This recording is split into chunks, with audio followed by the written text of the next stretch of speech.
మాజీ ముఖ్యమంత్రి జగన్మోహన్ రెడ్డి అనంతపురం జిల్లా పర్యటనలో ప్రభుత్వాన్ని తోలనాడుతూ పోలీసులపై విరుచుకుపడ్డారు. వైఎస్ఆర్ కాంగ్రెస్ పార్టీ అధికారంలోకి వస్తే పోలీసులను బట్టలు ఊడదీస్తామని హెచ్చరించారు. ఈ వ్యాఖ్యలు చర్చనీయాంశమయ్యాయి. సత్యసాయి జిల్లా రామగిరి ఎస్ఐ సుధాకర్ యాదవ్ స్పందించారు.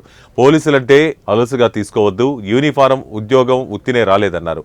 కష్టపడి చదువుకుని వేల మందితో పోటీపడి పరీక్షలు రాసి శారీరక దేహదారుడి పరీక్షల్లో నెగ్గి సంపాదించుకున్న ఉద్యోగుల్ని అలుసు చేసి మాట్లాడటం సరికాదని మాజీ ముఖ్యమంత్రి జగన్మోహన్ రెడ్డిని హెచ్చరించారు.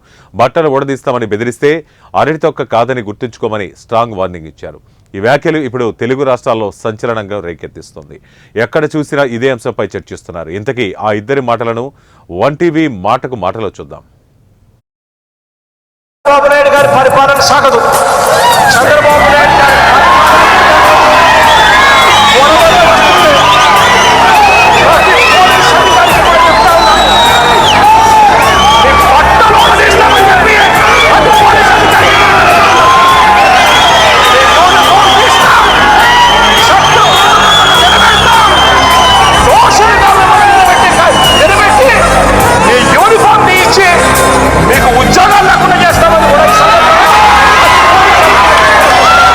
జగన్ పోలీసులను బట్టలు ఉడదీసి కొడతా అంటున్నావు.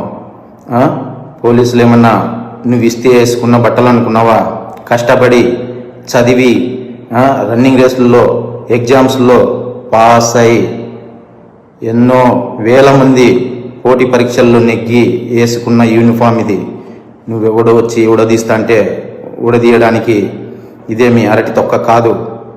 మేము నిజాయితీగానే ప్రజల పక్షాన్ని నిలబడతాం, నిజాయితీగానే ఉద్యోగం చేస్తాం, నిజాయితీగానే చస్తాం. అంతే తప్ప అడ్డమైన దారులు తొక్కం. జాగ్రత్తగా మాట్లాడు. ఎల్లకాలం చంద్రబాబు నాయుడు గారి పరిపాలన సాగదు. చంద్రబాబు నాయుడు